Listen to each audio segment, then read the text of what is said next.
Il était une fois un jeune homme qui s'appelait Owen. C'était un capitaine, un brave parmi les braves, car il connaissait les océans de Britannia comme sa poche.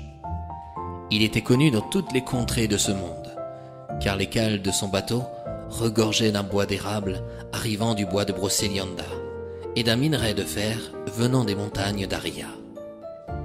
Il revendait toujours sa marchandise à celui qui lui en offrait le plus.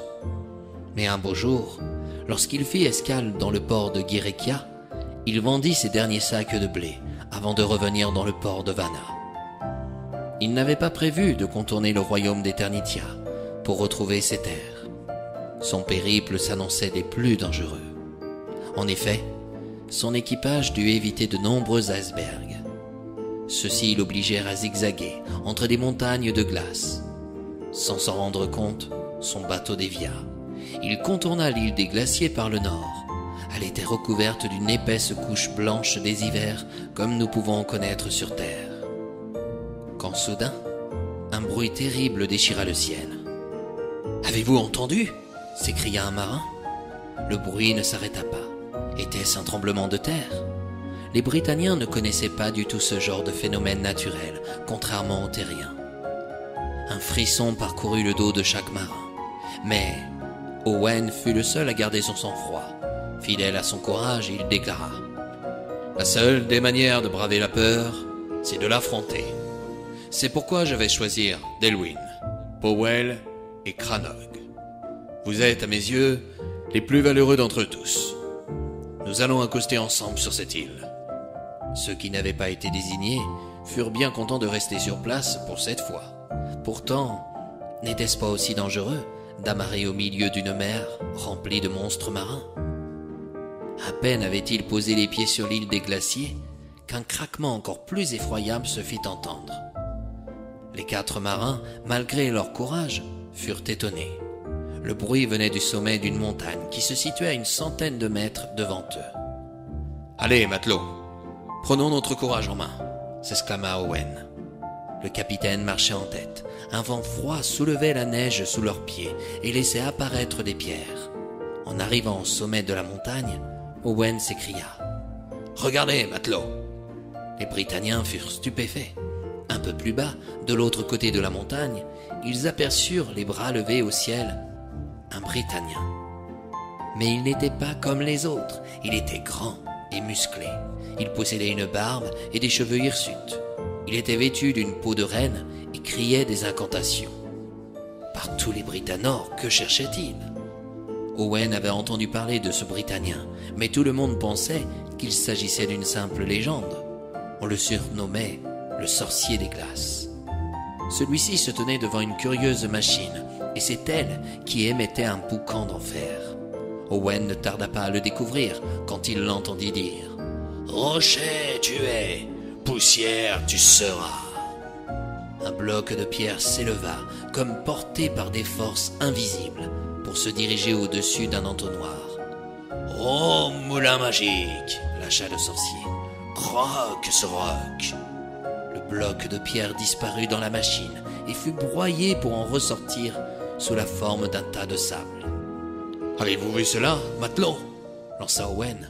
« Partout, les Britanors, nous assistons à de la sorcellerie !» rétorqua Delwyn. Owen n'en croyait pas ses yeux. Une idée lui vint en tête. « Matelot, attendons que ce sorcier s'en aille. »« Pourquoi ?»« Si cette machine moule les rochers comme du poivre, elle pourra aussi bien le faire avec le blé et le sel. Nous devons nous en emparer. »« Tu as perdu la tête, Owen ?»« Non, bien au contraire. » La nuit tomba. Le sorcier des glaces quitta sa machine en s'envolant sur un nuage blanc. « C'est le moment !» lança Owen. Avec ses matelots, le capitaine se précipita pour emporter la machine. Chacun se mit à un coin pour la soulever, mais elle pesait un poids inimaginable. Ça, ils ne l'avaient pas prévu. Tant bien que mal, ils réussirent tout de même à la ramener sur le bord de l'île des glaciers. Tout l'équipage dut venir en aide pour hisser le moulin à bord. « Dépêchons, matelots. Plus vite nous quitterons cette île, mieux ça vaudra. » Le capitaine se frotta les mains. Au fond de lui, il était sûr d'avoir effectué l'affaire du siècle. Cette machine allait lui offrir beaucoup de pouvoir. Les rois des différentes contrées s'agenouilleront devant lui. Il était tellement heureux qu'il amena tout son équipage dans la cale du bateau, en oubliant le vol qu'il venait de commettre. « Regardez, matelot, regardez de quoi cette machine est capable. » Il prit un bloc de sel. « Oh, moulin magique, croque ce morceau en sel. » Il jeta le morceau dans l'entonnoir. Une fine poussière blanche sortit de la machine. Les matelots furent enchantés, mais pas pour longtemps. Le plancher de la cale fut recouvert de sel et la machine ne s'arrêtait plus. « Oh, moulin magique, je t'ordonne de cesser de moudre !» cria Owen. Mais autant parler à un sourd. La machine n'arrêta pas sa folie. La cale était désormais remplie à moitié de sel, puis elle déborda sur le pont du bateau. Doucement, le bateau d'Owen s'enfonçait dans la mer. Les marins avaient beau courir dans tous les sens, jeter des objets par-dessus bord pour alléger le navire, rien n'y fit. Aucun ne pensa à revenir sur les terres de l'île des Glaciers pour y redéposer le moulin magique. Owen et ses matelots payaient le vol qu'ils venaient de commettre. Des sirènes furent enchantées par ces proies britanniennes toutes fraîches, car une fois sous l'eau, elles devenaient de véritables monstres. Et c'est ainsi, mes chers amis, que nous arrivons à la fin de cette histoire. C'est depuis ce temps-là que la mer qui contourne l'île des Glaciers se trouve la plus salée de toutes les contrées à Britannia.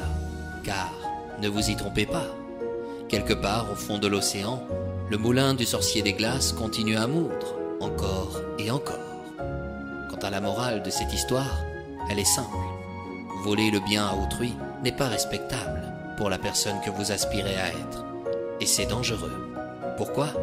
Comme vous pouvez le voir par le biais de cette histoire, Owen avait oublié le mot magique après moulin. C'est ce qui a causé sa perte, ainsi que celle de son équipage. Le sorcier des glaces, lui, aurait certainement su l'arrêter. D'ailleurs, c'est à se demander aussi si la magie ne l'a pas aidé à retrouver son bien. On dit que le moulin est resté au fond de l'océan. Mais allez savoir, avec le sorcier des glaces, il peut être n'importe où. Et pourquoi pas chez vous.